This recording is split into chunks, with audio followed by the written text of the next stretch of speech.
하나님의 말씀 사도행전 13장 44절부터 52절의 말씀을 같이 보겠습니다.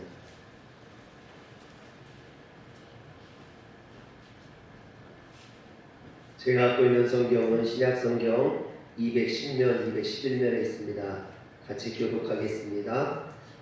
그 다음 안식일에는 온 시민이 거의 다 하나님의 말씀을 듣고자 하여 모이니 유대인들이 그 무리를 보고 시기가 가득하여 바울이 말한 것을 반박하고 비방하거든. 바울과 바나바가 담대히 말하여 이르되 하나님의 말씀을 마땅히 먼저 너희에게 전할 것이로되 너희가 그것을 버리고 영생을 얻기에 합당하지 않은 자로 자처하기로 우리가 이방인에게로 향하노라. 주께서 이같이 우리에게 명하시되 내가 너를 이방인에게 주소서나 너로 바깥까지 구원하게 하리라 하시느니라. 이방인들이 듣고 기뻐하여 하나님의 말씀을 찬송하며 영생을 주시기로 작정된 자는 다 믿더라. 주의 말씀이 그 지방에 두루 퍼지니라.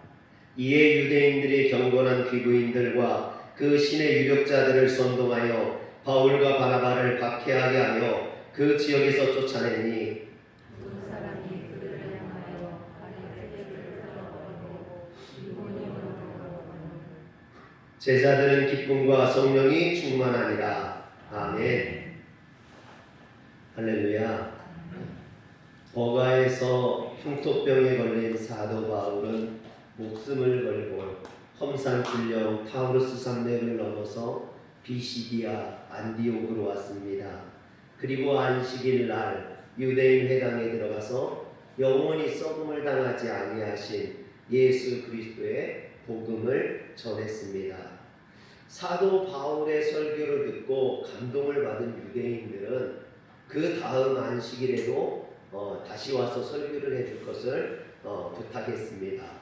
그리고 그 다음 안식일이 되어서 바울이 그 안식일 날 유대인 회당에 다시 설교를 하러 갔을 때는 큰 인파가 회당에 모여 있었습니다. 오늘 말씀에 보면은 그 다음 안식일에는 온 시민이 거의 다 하나님의 말씀을 듣고자 하여 모이니 그랬어요. 여러분, 그곳에 비시디아 안디옥에 한 6만에서 8만 명이 살고 있는데 그 많은 인원들이 하나님의 말씀을 듣고자 모였다라는 것입니다. 그러나 이를 본 유대교 종교 지도자들은 45절에 보니까 유대인들이 그 무리를 보고 시기가 가득하여 바울이 말한 것을 반박하고 비방하거늘 그랬습니다.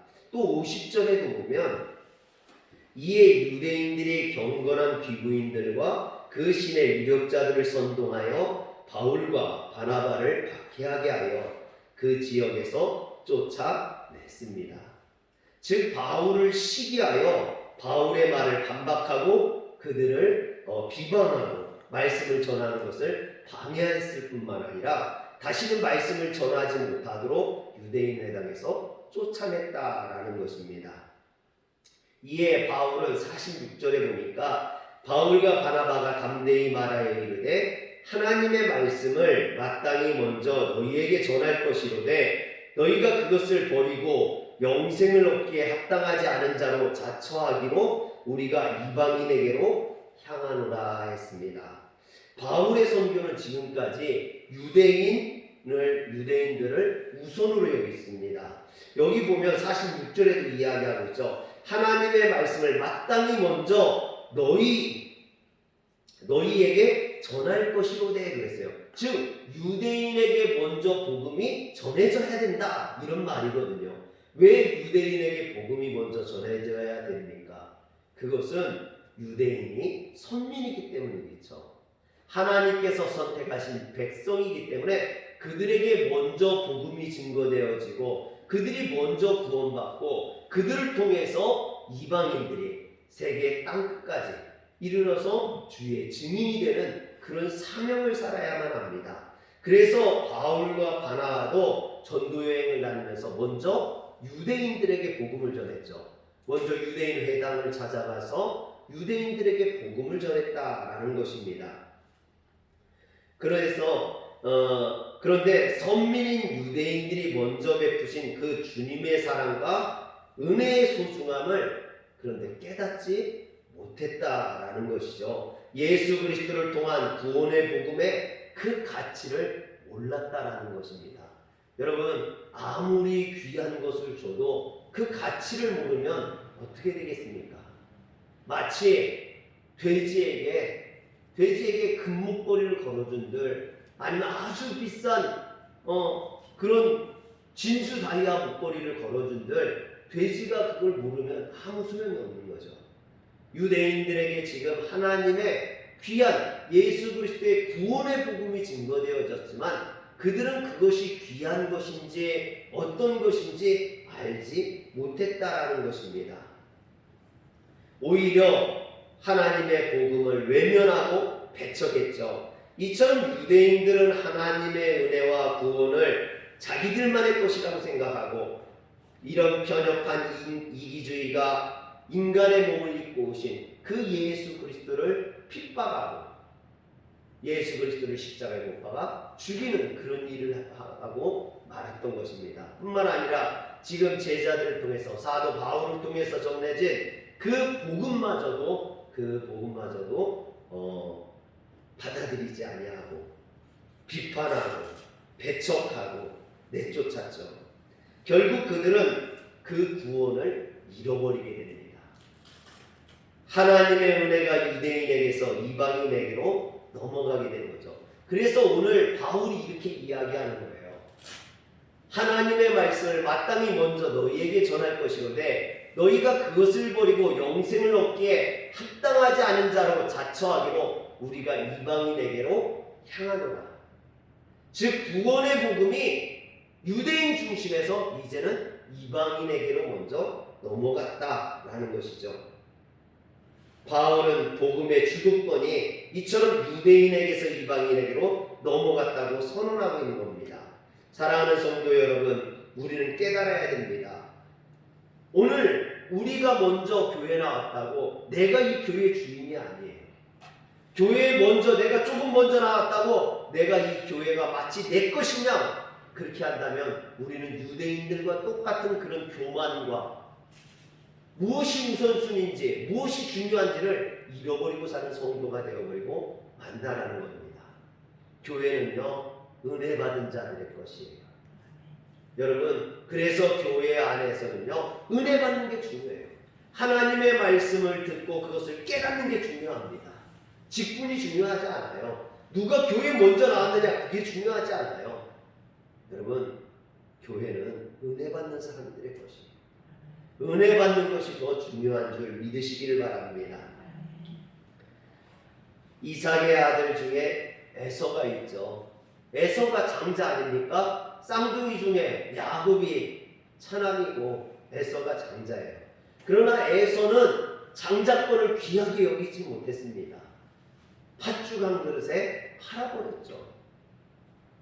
여러분, 그래서 그 장자권이 누구에게 넘어갑니까? 야곱에게 넘어가는 거 아니에요. 야곱은 그 장자권을 소중히 여겼고 그것을 귀하게 여겼고 에서는 그것을 귀하게 여기지 않았어요.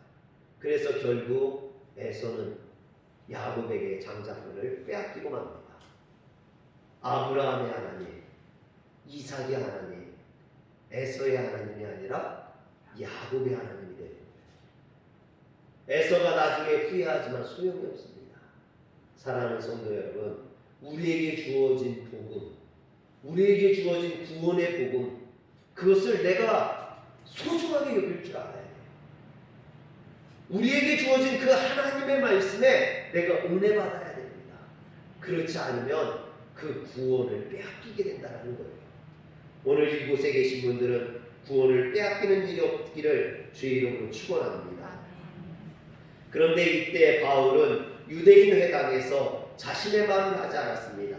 그는 하나님의 말씀을 전했다는 거예요. 그런데도 유대교 지도자들이 사도 바울이 하나님의 말씀을 전하지 못하도록 방해한 것은 결국 하나님을 방해하는 것, 하나님의 말씀을 비판한 것이 되는 거죠. 여러분, 이것이 얼마나 무서운 일입니까? 하나님을 방해하는 자, 하나님을 비판하는 자가 되는 거죠. 그래서 바울은 그들을 가리켜서 46절에 보니까 너희가 그것을 버리고 영생을 얻기에 합당하지 않은 자로 자처한다라고 책망했습니다. 여기서 영생을 얻기에 합당하지 아니한 자로 자처한다라는 것은 너희는 너희 스스로를 영생에 합당하지 않은 자로 결정하고 있다라는 뜻이에요. 여러분, 유대교 지도자들이 우리는 영생에 합당하지 않은 자야 이렇게 말하지는 않았지만 그들이 하는 행동이 그와 같다라는 거죠. 오늘 사랑하는 성도 여러분, 나는 구원받은 자야 아무리 입으로 떨어들어도 그 행동이 정말 하나님을 붙들지 않는다면, 그 하나님을 믿고 섬기지 않는다면 그는 구원받지 못한 자가 되어버리고 만나라는 겁니다. 그런데 여기에서 영원하다라는 것은요, 시간과 공간을 초월하여 어떤 경우에도 변하지 않는 참된 것을 말합니다. 그러므로 영생, 즉 영원한 생명은 참 생명이라고 말할 수 있어요. 모든 것이 유한한 이 피조 세계에서 영원한 분은 창조주 하나님 한 분뿐이십니다. 하나님은 영원한 생명, 참 생명의 그래서 근원이 되시는 거죠. 따라서 그 하나님의 영원한 생명의 말씀, 참 생명의 말씀을 반박하고 비방하고 방해하는 것은 스스로 영생을 얻기에 합당하지 아니한 자로 자처하는 것이라고 바울은 책망하고 있는 겁니다. 그런데 48절에 보면 이방인들이 듣고 기뻐하여 하나님의 말씀을 전하며 영생을 주시기로 작정된 자는 다 믿더라 그랬어요. 여러분, 바울이 이제 복음이 유대인에게서 이방인에게로 옮겨졌다라고 선포하니까 이방인들이 그것을 듣고 기뻐했다라는 겁니다. 이 말씀을 듣고 찬양했다라는 거예요. 사실 이 바울이 한 말씀은요, 하나님께서 이방인에 대한 구원을 약속하신 이사야 49장 6절 말씀을 인용한 말씀입니다. 이제부터 자신이 이방인에게로 향할 것이라고 선언하자 그 말을 들은 이방인들이 기뻐하며 이방인을 구원하시리라는 하나님의 언약의 말씀에 찬양했던 것이죠. 그런데 여기서 기뻐하며 또 찬양하며 라는 이 두 개의 동사가요, 미완료 과거형으로 되어 있어요. 즉 그들이 한 번만 기뻐하고 찬양하고 끝난 것이 아니라 그것이 끝나지 않은 거예요.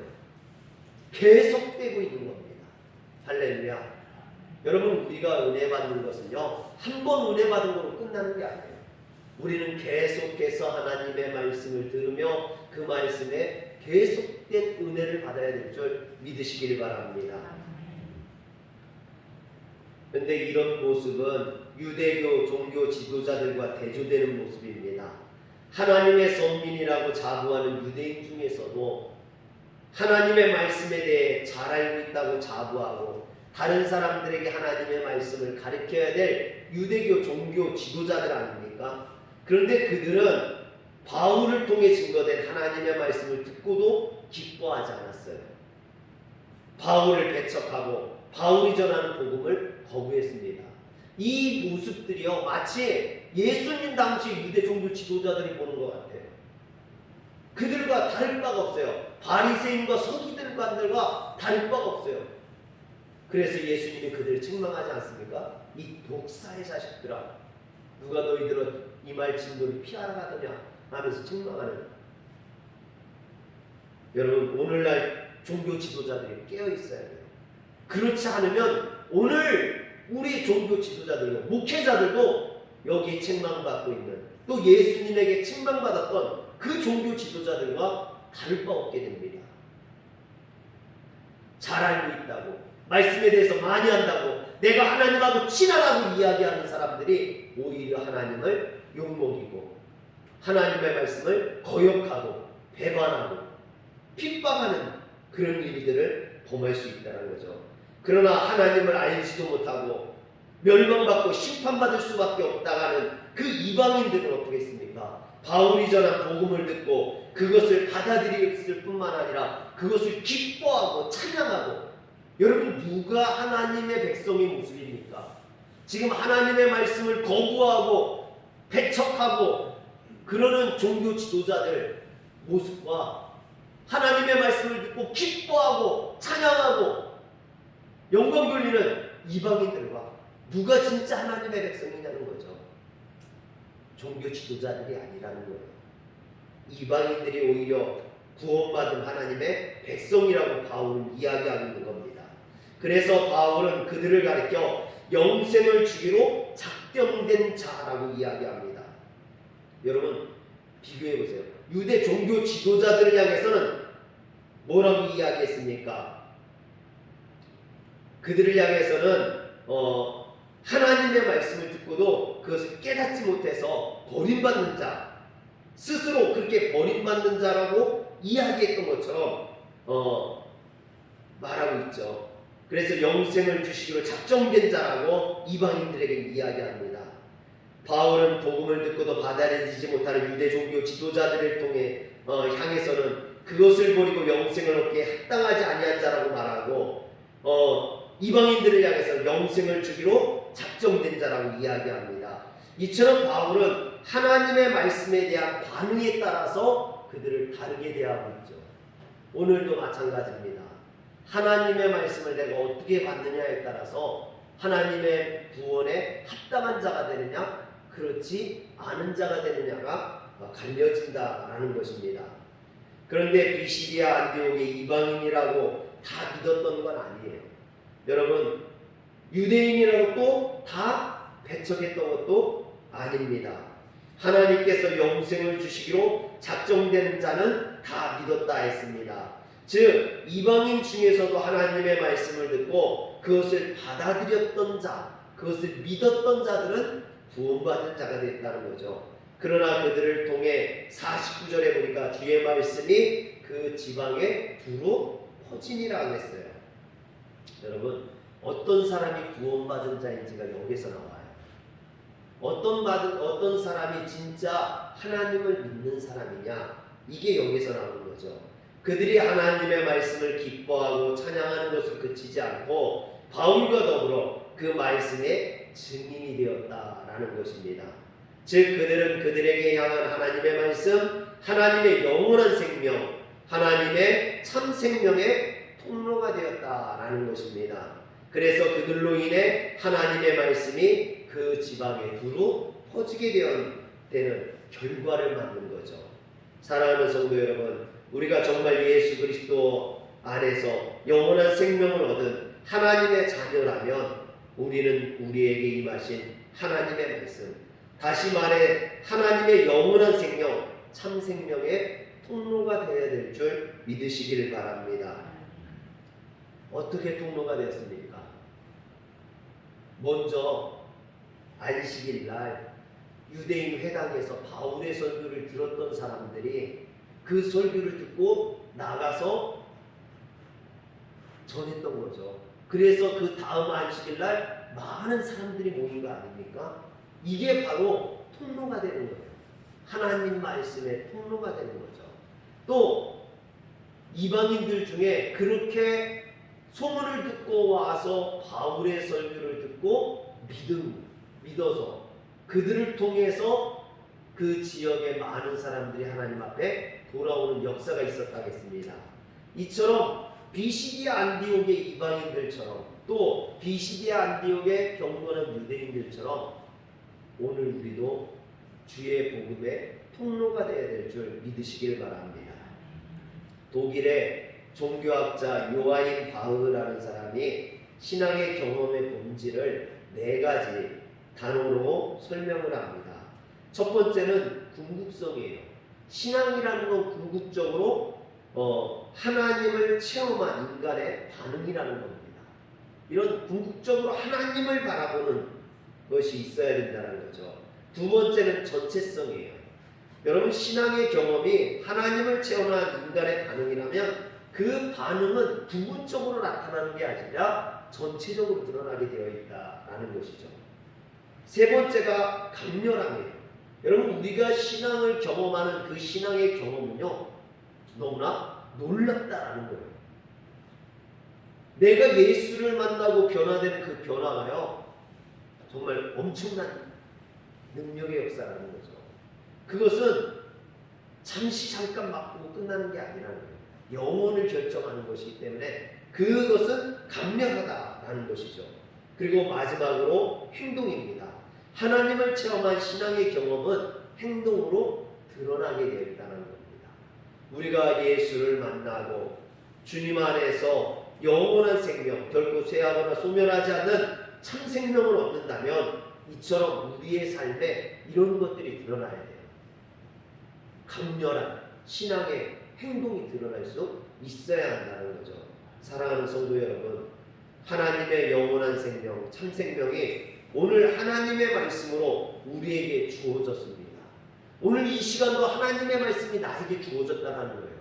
근데 그 말씀을 붙잡느냐 붙잡지 않느냐에 따라서 오늘 내 삶이 달라진다는 거죠. 하나님의 말씀을 붙잡는 자는 그 말씀을 붙들므로 인해서 내 삶에 강력한 하나님의 능력과 역사가 일어난다는 거예요. 그러나 하나님의 말씀을 듣고도 그것을 깨닫지 못하고 붙들지 않는다면 오히려 나는 하나님의 역사를 방해하는 사람이 될 수도 있다는 겁니다. 이건 굉장히 중요한 문제죠. 그래서 우리가 하나님의 말씀을 듣고 그 말씀을 붙들어서 내 것으로 만드는 것이 무엇보다 중요합니다. 하나님 말씀을 얼마나 많이 하느냐, 물론 그것도 중요하죠. 그러나 그것보다 그 말씀을 내가 얼마나 붙들고 사느냐가 더 중요함을 오늘 바울은 깨우쳐주고 있는 줄 믿으시길 바랍니다. 기도하겠습니다. 전능하신 하나님, 하나님의 말씀을 듣게 하시니 감사합니다. 오늘 우리 또한 비시디아 안디옥의 이방인들처럼 멸망받을 수밖에 없고 버림받을 수밖에 없는 영혼들이었사오나 하나님의 말씀을 듣고 이렇게 깨닫고 주님 앞에 나오게 하시니 감사합니다. 우리에게 주어진 이 기회를 잃어버리지 않게 하시고 하나님의 복음을 평생에 붙들고 살아갈 수 있도록 우리를 통하여서 그 복음의 통로가 되어서 그 복음의 역사가 일어나게 하여 주시옵소서. 우리 주 예수님의 이름으로 기도합니다. 아멘.